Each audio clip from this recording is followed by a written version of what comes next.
అందరికీ మీ ఉషా టీచర్ నమస్కారాలు తెలియజేస్తుంది. నెక్స్ట్ మనం చెప్పే హీరో ఎవరో తెలుసా? ఈరోజు హీరోస్లో ఉన్న 4th పేజ్లో ఉన్న ఐశ్వర్య మణివణన్ కళాకారిణి గురించి చెప్పుకుందాం. ఐశ్వర్య ఎవరు? ఈమె ఒక డిజైనర్, విద్యావేత్త, సిలంబం ఛాంపియన్, మైషా స్టూడియో వ్యవస్థాపకురాలు. సరే, ఇవన్నీ బాగానే ఉన్నాయి. ఈ సిలంబం అంటే ఏంటి అని ఆలోచిస్తున్నారా? సరే, దానికోసమే చెప్తాను. ఇప్పుడు జాగ్రత్తగా వినండి.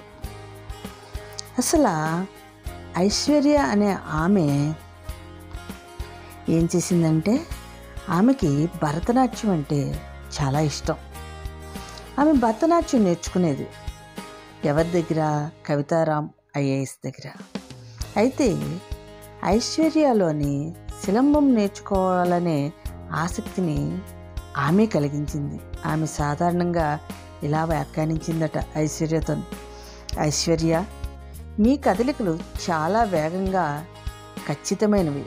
మీరు సిలంబం ఎందుకు నేర్చుకోరు అని ఒక చిన్న ప్రశ్న ఐశ్వర్య జీవితాన్నే మార్చేసింది. చూసారా? అయితే ఈ పదాలు తదుపరి 5 సంవత్సరాల్లో ప్రపంచ స్థాయి సిలంబం ఛాంపియన్ని సృష్టించాయట. అబ్బా, ఎంత బాగుంది కదా! అయితే సిలంబం అంటే ఏంటి? ఇది రక్షణ పోరాట సాంకేతికత అని భావిస్తారు కొందరు ఇది ఒక ప్రాచీన కళగా దీన్ని గౌరవిస్తూ ఉంటారు. అయితే వీటన్నిటికీ అతీతంగా ఐశ్వర్య ఇంకొక అడుగు ముందుకేసి స్పిరిచువాలిటీ అంటుందన్నమాట. ఓకే, ఇది స్పిరిచువాలిటీయే. ఆమె ప్రసంగాలన్నీ 3000 సంవత్సరముల నాటి సిలంబట్టంతో ప్రారంభమవుతూ ఉంటుంటాయి. అయితే సిలంబం అనేది యుద్ధ పోరాట సాంకేతికత, స్థూలమైన శరీరం ఉన్నవారికి ఇది సరైనది అని ఐశ్వర్య ప్రవేశానికి ముందు సిలంబంతో ముడిపడి ఉన్న ఒక ప్రకటన. ఈ కళ నేర్చుకోవడానికి ఆసక్తి, పట్టుదల ఉంటే ఒకరి సైజుతో పర్వాలేదని ఐశ్వర్య నిరూపించింది.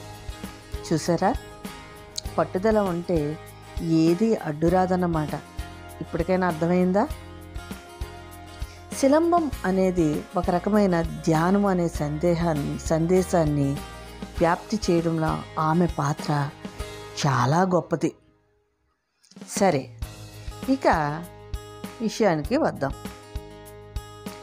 మనం ఎక్కడి వరకు చెప్పాం? మైషా స్టూడియో వ్యవస్థాపకురాలని, క్రియేటివ్ డైరెక్టర్ కూడాని. ఐశ్వర్య వేలాది మంది విద్యార్థులకు సృజనాత్మకత, డిజైన్ ఆలోచనలు, కళ, డిజైన్ స్పెషలైజేషన్లో మార్గదర్శకం వహించింది.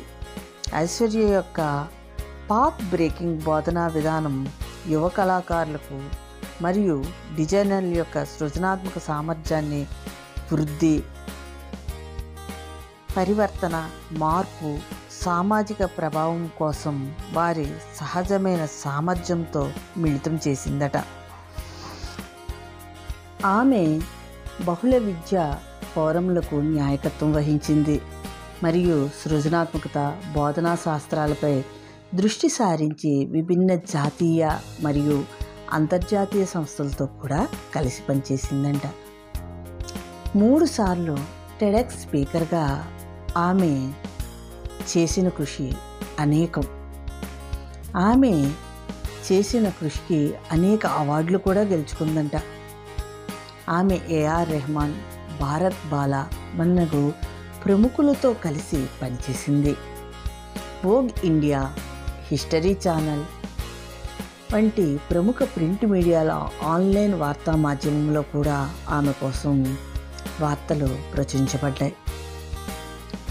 సిలంబం ప్రాక్టీసర్గా ఐశ్వర్య 2015-17 మధ్య ప్రపంచ, ఆసియా, దక్షిణాసియా జాతీయ సిలంబం ఛాంపియన్షిప్పుల్లో భారతమాతకు 10 బంగారు పతకాలను, 2 వ్యక్తిగత ఛాంపియన్షిప్పులతో 23 పతకాలను భారతమాతకు సమర్పించింది. ఆమె పనేమిటో తెలుసా?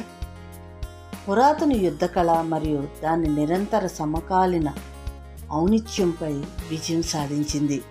That is Aishwarya. ఐశ్వర్య కళ, ప్రదర్శన, సాంకేతికత మరియు సంగీతాన్ని కలపడం ద్వారా సిలంబం యొక్క బహుళ కోణాలను అన్వేషించింది. పురాతన కళ యొక్క సరికొత్త ముద్రలను సృష్టించింది. That is Aishwarya. ఆడవారికి ఇవన్నీ ఎందుకని ఈ రోజుల్లోని ఆ అమ్మాయి చేసిన కృషికి నిజంగా really hats off to Aishwarya. భారతమాతకు ఎనలేని ఐశ్వర్యం ఈ ఐశ్వర్య.